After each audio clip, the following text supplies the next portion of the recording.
Oui. Dès qu'on parle d'eux, hop, ils remettent la golle. Bon, alors, à part ça. 6 semaines. Ah oui, Plus que 6 semaines avant que la France se rende aux urnes. Alors habituellement, à cette époque, les choses sont bien lancées. Il fut même un temps où elles paraissaient pliées. Là, il semble que rien n'ait vraiment commencé. C'est ce qu'écrit Florence Chédotal dans La Montagne.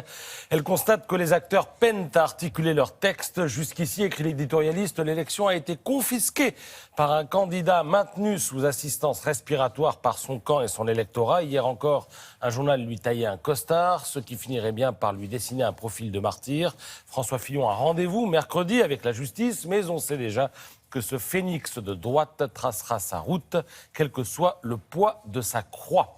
Alors face aux multiples accusations dont il fait l'objet, François Fillon choisit en effet de la jouer cool et décontractée. Certains y verront une forme de sagesse, d'autres l'expression de la méthode Coué. Un ami m'a offert des costumes. Et alors eh bien, si certains y voient un problème, lui décide de faire campagne et de ne faire que ça. Le voilà donc à la une des Échos pour détailler son programme économique et mener la chasse au Macron qui, lui, aborde les questions de société dans la Croix.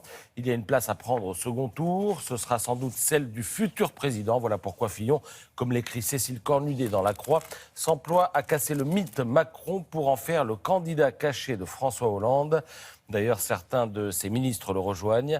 D'ailleurs, d'après les sondages, le vote Macron est fragile et les supporters qu'on lui attribue ne sont pas encore tous vraiment convaincus. Donc Fillon, voilà la possibilité de refaire son retard pendant que Macron, lui, a beau jeu de se répandre sur la nécessité d'une moralisation de la vie politique. Vous lirez tout ça dans la Croix ce matin. Ce qui est sûr, c'est que la campagne ne se fait pas que dans les journaux, elle se fait aussi sur les réseaux sociaux, à commencer par le plus puissant de tous, Facebook. Et à ce propos, eh bien, vous lirez un dossier intéressant dans Libération. La rédaction du journal a passé un mois à examiner les partages de contenu sur Facebook. Et elle s'est aperçue que les médias alternatifs y faisaient jeu égal avec les médias traditionnels. Libération ne s'en offusque pas. David Carzon écrit même qu'il est plutôt sain qu'un blogueur vidéo puisse avoir plus d'impact qu'un grand quotidien comme Le Monde, mais à condition de se demander à chaque fois d'où vient l'info. Et c'est là qu'on s'aperçoit que l'info, eh bien, ça reste quand même un métier auquel il n'est pas inutile d'avoir été formé et auquel un peu d'expérience ne nuit pas. Un métier mis au défi par les amateurs, car le web est ainsi fait qu'il y a une prime aux polémiques. C'est comme un effet boule de neige. La viralité semble favorisée par la nature engagée, polémique, dénonciatrice, partisane ou militante de publication.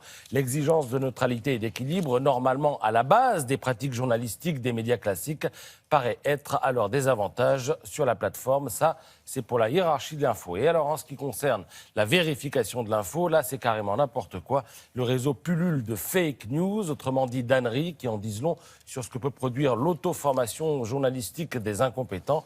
Voilà pourquoi il est désormais possible de signaler sur Facebook un contenu suspect. Si c'est le cas, il est alors étiqueté comme tel pour que tous les utilisateurs le sachent. Alors ce n'est pas Facebook qui fait la police. Nous ne voulons pas être les arbitres de la vérité, dit son patron, soucieux d'ailleurs de ne pas perdre des clients. Mais c'est un collectif de 9 médias qui se charge alors de vérifier les infos. 9 médias français. Voilà. Il suffit que 2 d'entre eux aient des doutes et la publication est immédiatement signalée. D'accord, signalé mais pas enlevé. Pas enlevée. Merci beaucoup.